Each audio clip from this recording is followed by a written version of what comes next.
Selamat datang kembali. Hari ini kita akan membahas sesuatu yang kedengarannya sangat akademis, tapi sebenarnya krusial banget di lapangan, perencanaan.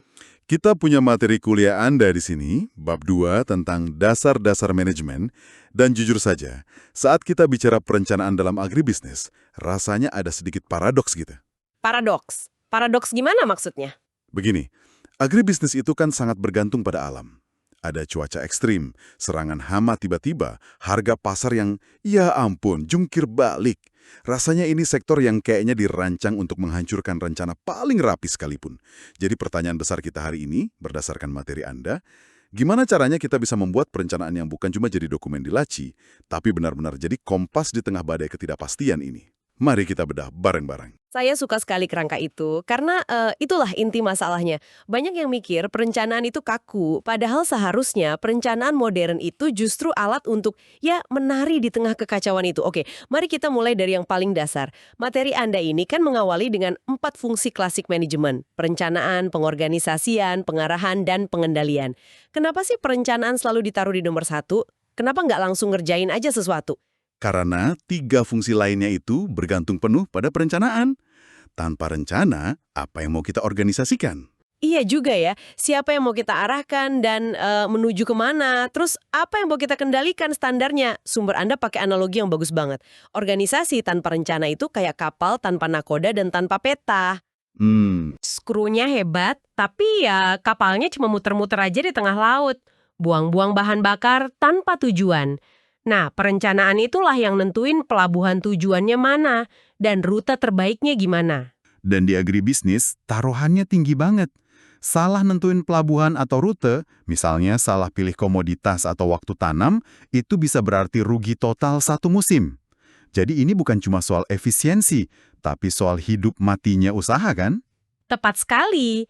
Keputusan kayak buka lahan baru, atau investasi di mesin pengolahan, atau mau masuk ke rantai pasok supermarket modern itu semua keputusan jangka panjang, nggak bisa ditarik kembali. Disinilah perencanaan jadi jembatan antara visi besar, misalnya menjadi pemasok utama sayuran organik di kota, dengan tindakan nyata sehari-hari, kayak jadwal nyemai benih tiap pagi. Untuk Anda yang di agronomi, ini soal merancang pola tanam. Di perlindungan tanaman, ini soal strategi pengendalian hama.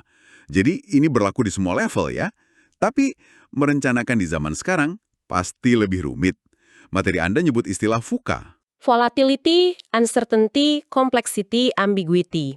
Oke, coba kita pecah. Volatility itu harga cabai yang naik turun gila-gilaan. Uncertainty, ketidakpastian musim hujan. Complexity, rantai pasok yang rumit banget. Dan ambiguity, selera konsumen yang cepet banget berubah. Dulu mungkin petani bisa merencanakan berdasarkan kebiasaan turun-temurun. Sekarang, Udah nggak bisa. Jadi, gimana kita bisa merencanakan di dunia yang tampaknya anti rencana ini? Apa kita nyerah aja dan jadi reaktif? justru sebaliknya, VUCA itu maksa perencanaan untuk berevolusi. Disinilah teknologi masuk. Dulu kita ngebak-ngebak harga, sekarang ada data harga real-time di aplikasi. Dulu kita kira-kira kebutuhan air, sekarang ada sensor kelembaban tanah. Jadi perencanaan modern itu bukan soal ngeramal masa depan pakai bola kristal, tapi tentang gimana kita pakai data untuk bikin keputusan yang lebih cerdas dan bangun sistem yang bisa adaptasi dengan cepat pas asumsi kita meleset. Oke, jadi intinya bukan bikin rencana yang kaku, tapi membangun kemampuan merencanakan. Sip, mari kita masuk lebih dalam ke konsepnya. Secara sederhana banget, apa sih definisi perencanaan itu? Kalau kita buang semua jargonnya ya, perencanaan itu pada dasarnya proses ngejawab 3 pertanyaan secara sadar. 1, kita mau kemana? Ini soal tujuan. Oke, 2, gimana cara kita sampai ke sana? Ini soal strategi. Dan 3, apa aja yang kita butuhin buat perjalanan itu? Ini soal alokasi sumber daya. Lahan, modal, orang, waktu. Sesimpel itu. Saya suka bagian di materi Anda yang ngebahas berbagai dimensi perencanaan. Soalnya seringkali kita kejebak mikirin dimensi ekonomi doang, alias untung rugi. Nah, benar banget. Dan itu pandangan yang sempit dan bahaya dalam agribisnis. Materi Anda membaginya jadi 4. Ada dimensi teknis. Bibitnya apa, pupuknya gimana, proses pasca panennya. Terus ekonomi, berapa biayanya, potensi pendapatannya, kapan balik modal, itu yang biasa. Tapi ada juga dimensi sosial lingkungan. Usaha kita ngerusak sumber air nggak? Kita berdayain masyarakat sekitar nggak? Dan terakhir, kelembagaan. Kita mau jadi CV, PT, atau koperasi, struktur timnya gimana? Rencana yang hebat itu harus nyimbangin keempatnya. Ini juga berarti tingkatannya beda-beda ya? Rencana seorang petani di sawah pasti beda dong dengan rencana direktur di kantor pusat. Materi Anda menyebutnya hierarki perencanaan. Tepat, kita bisa bayangin kayak 3 tingkatan. Di puncak itu ada perencanaan strategis. Ini gambaran besar, jangka panjang 5-10 tahun ke depan. Contohnya, sebuah perusahaan mutusin kita akan jadi pemain utama produk olahan singkong buat pasar ekspor. Ini keputusan gede yang nentuin arah perusahaan. Oke, itu level atas. Lalu di bawahnya, Di tingkat menengah ada perencanaan taktis. Ini tugasnya manajer, nerjemahin strategi besar tadi jadi program kerja 1-2 tahunan. Misalnya, untuk tembus pasar ekspor, tahun ini kita harus dapat sertifikasi organik dan bangun kemitraan dengan 10 kelompok tani. dan yang paling bawah, yang kejadian tiap hari, Itu perencanaan operasional. Ini detail banget, bisa harian atau mingguan. Untuk penuhi target produksi minggu ini, tim A panen blok 7 hari Senin, tim B mupuk di blok 9 hari Selasa. Ketiga level ini harus nyambung. Percuma punya rencana strategis ekspor kalau rencana operasional panennya berantakan. Materi Anda punya studi kasus yang bagus banget soal ini. Startup sayuran hidroponik di Samarinda. Ini contoh yang sangat relevan. betul, kisah mereka, itu contoh nyata gimana perencanaan yang baik di semua tingkatan itu bekerja. Mereka nggak asal tanam. Secara strategis, mereka mutusin untuk nggak melawan pemain besar di pasar tradisional. Oh, jadi mereka cari celah. Iya, mereka nyasar segmen premium. Kafe, hotel, dan ekspatriat yang butuh sayuran segar, bersih, dan bebas pestisida. Itu level strategisnya. Terus, taktis dan operasionalnya gimana? Secara taktis, mereka ngerancang sistem produksi bertahap, jadi panennya nggak numpuk sekaligus, tapi ada setiap hari. Ini ngejamin pasokan yang konsisten ke pelanggan. Mereka juga bikin proyeksi arus kas yang detail. Secara operasional, mereka punya jadwal penyemaian, pemberian nutrisi, dan panen yang presisi banget tiap harinya. Plus, strategi pemasaran digital lewat Instagram buat jangkau target pasar mereka. Hasilnya, pasokan konsisten, nggak ada produk kebuang, margin untung tinggi. Tapi saya penasaran deh, pasti ada momen di mana rencana mereka nggak mulus kan? Apa gunanya rencana pas? Misalnya, tiba-tiba ada wabah kutu kebul, atau listrik padam dan pompa hidroponik mati. Pertanyaan bagus. Justru disitulah nilai rencana yang baik kelihatan. Rencana yang baik itu bukan kitab suci yang kaku. Dia juga mencakup manajemen risiko dan rencana darurat. Mereka mungkin udah punya SOP buat nanganin hama secara organik atau genset cadangan buat listrik.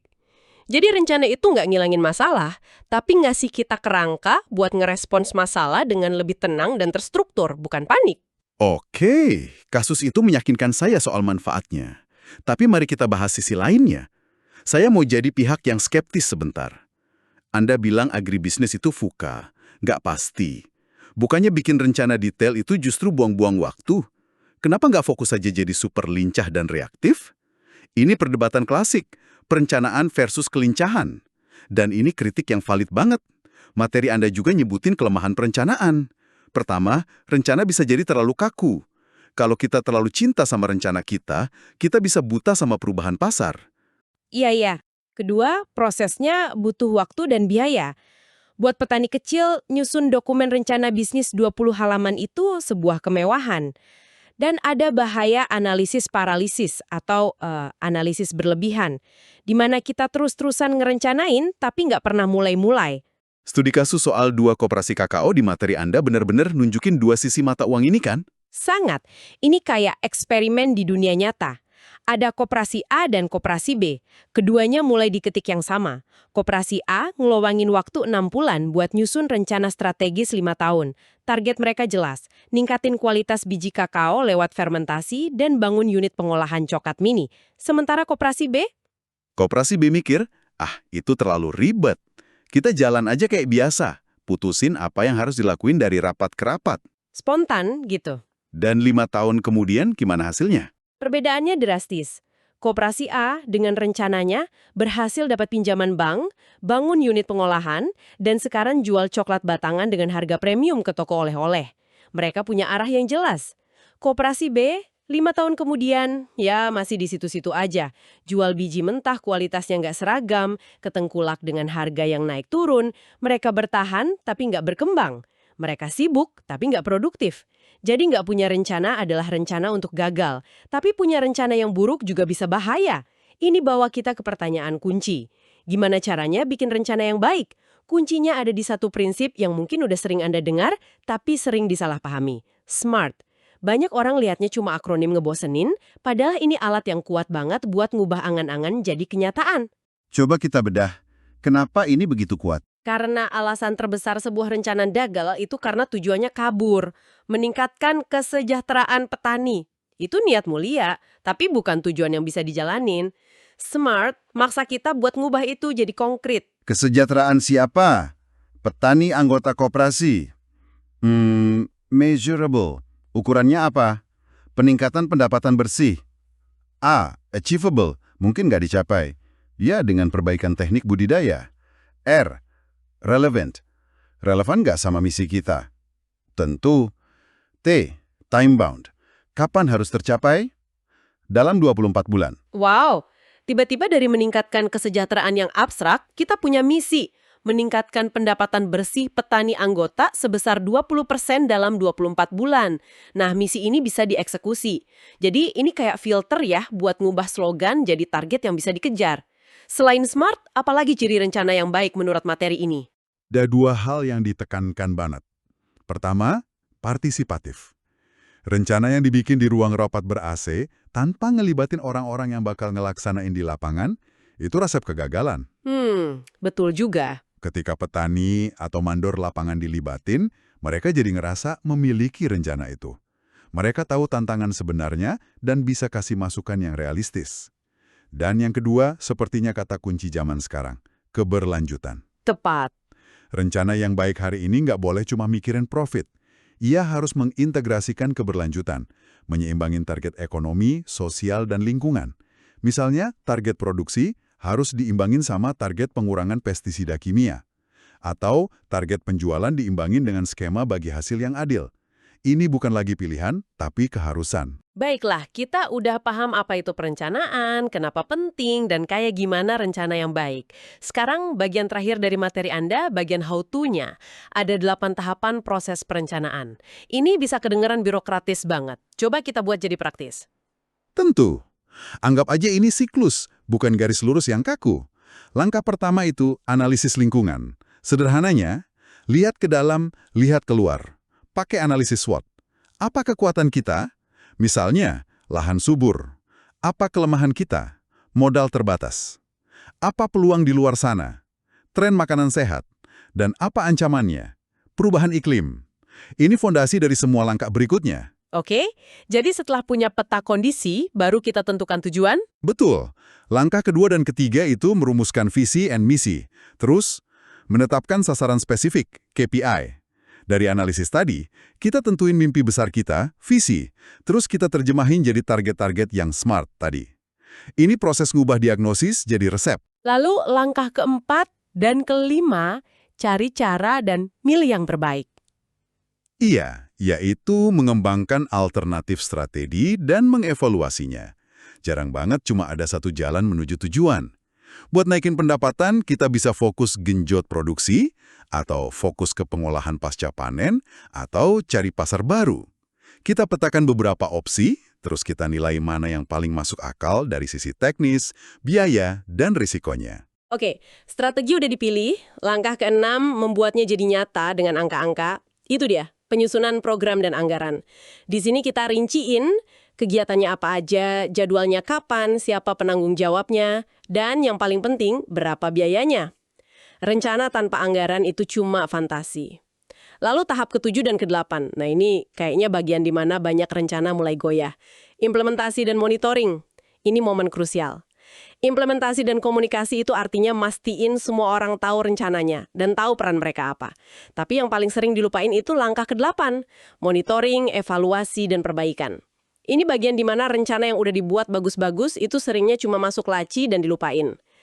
Gimana cara sebuah usaha kecil atau kelompok tani ngelakuin ini tanpa harus punya tim analis khusus? Kuncinya kesederhanaan, nggak perlu software canggih, cukup dengan rapat mingguan 30 menit aja buat bahas 3 hal. Apa yang udah kita capai minggu lalu sesuai rencana? Apa hambatannya? Apa penyesuaian yang perlu kita buat untuk minggu depan? Dengan ngelakuin itu, rencana jadi dokumen yang hidup. Kita terus-menerus bandingin peta, yaitu rencana, dengan medan sebenarnya, yaitu realitas. Dan kalau perlu, kita revisi rutenya. Inilah yang ngebedain perencanaan yang berhasil sama yang gagal.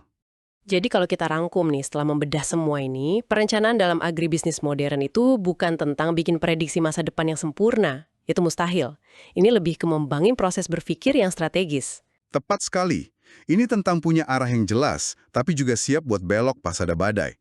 Kemampuan buat merencanakan, lalu mengevaluasi, dan merencanakan ulang dengan cepat, itulah keunggulan kompetitif yang sesungguhnya di sektor yang penuh ketidakpastian ini.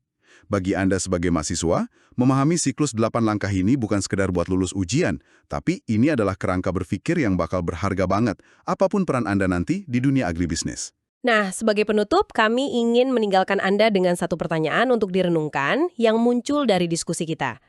Mengingat kecepatan perubahan teknologi dan iklim, apakah rencana 5 tahunan yang detail dan kaku itu masih relevan? Atau, haruskah kita mulai berpikir tentang perencanaan yang lebih mirip seperti membangun peta dengan banyak rute alternatif yang memungkinkan kita memilih jalur yang berbeda secara dinamis saat kondisi berubah?